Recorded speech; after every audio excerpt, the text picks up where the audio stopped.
What if I told you that the world's first yoga student was actually a fish? Hi everyone, I'm Rohini. I'm the founder of Chennai Yoga Studio, and I'm coming to you straight from the heartland of yoga, India, teaching you the very secrets behind the asana names, the stories that will shift your perspective and maybe even change your life. Today we're going to discuss the story of Matsyendrasana, a very common posture we use at the end of our practices. And here's the story. So long ago, in the mountains of Kailash where Shiva and Parvati were living, after many years of meditation, Shiva comes down to sit with Parvati near the beautiful Mansarovar lake.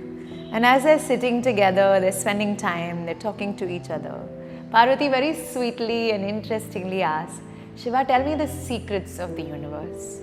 You've spent so much time in meditation, you must have discovered so much, you must have understood so much, and so much clarity and wisdom must have dawned into that great brain, that great mind of yours.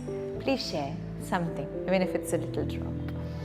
Shiva smiles. There's sincerity in her question, but he doesn't know if she's ready for the answers. But when a teacher senses sincerity, he will share. So he smiles at her and says, okay, but you have to promise to listen in attention, because this knowledge requires quietness of the mind for it to actually become something. She says, of course, I'm listening. I always listen to everything you say. And so Shiva starts. He starts to talk about creation, how the universe comes into place, how Brahman is, the creation of the total mind, all these great philosophical concepts, and suddenly Parvati is glazing over. She looks down, she's looking at her feet, at her hands as Shiva is talking. And as she looks at the water of the Mansarovar lake, she notices a little fish. So she watches as the fish swims up close to her knees, towards Shiva. And this little fish is going in circles just close to them. She's forgotten what Shiva is talking about. And he's talking about the secrets of the universe, the very essence of philosophy, the first yoga himself given by the great yogi, the yogi, first Shiva gives it. She's lost, she's busy interested in the fish. So Shiva finishes his discourse and she asks Parvati, were you listening or were you busy looking at the fish? This she hears. So she looks up and she doesn't know what to say because she feels caught. She apologizes. She says no. When the greatest knowledge comes, however it comes to you, it comes for a reason. You must be attentive and receive.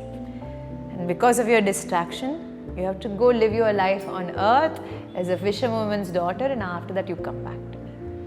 And Parvati is sad, but she knows that's her penance to pay for not keeping her mind in single-pointed attention. So she goes to be born on planet Earth as a fisherwoman's daughter, and Shiva comes to rescue her. That's a story for another time. Today's story is about that little fish that hung around Shiva and Parvati. So once Parvati leaves, Shiva looks at the little fish and says, looks like you've understood the secrets of the universe. And the fish can't talk, but it has understood the essence of yoga itself. So he says, for being such a great student and for listening to good things, however they come, which most minds are not ready for. They want to listen to all the negativity, the gossip, the stories as eavesdropping. But never do we eavesdrop on all the good things in life. And because you are so keen to listen, learn and understand, may you now go to earth and become a great teacher. So it is said that fish jumps out of Mansarovar lakes, and as he turns and falls back into India, he comes as Matsyendranath, who is the greatest or the first yoga teacher that India has. He's written some great text, and if you are somebody who's keen to understand the history of yoga, you will definitely read one of his books or his commentaries on yoga philosophy. So this is the story of Matsyendrasana. The posture is done with a twist. So what do? We bend one knee, set the other leg in front. Okay, it's like the fish jumping out and twisting itself to become a human form. So you bring your leg across, then you take your hand, go for a bind around and hold.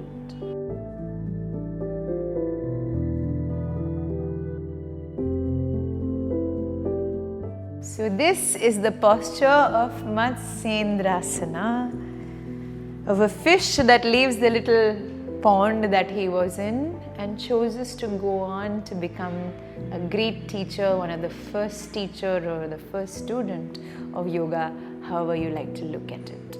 So that's the story. And every time we practice our Matsyendrasana, maybe also try and remember that knowledge exists everywhere. Even if it means eavesdropping into the right things, maybe collect it and maybe let it transform our lives like that little fish. Thank you so much, and I hope you enjoy that.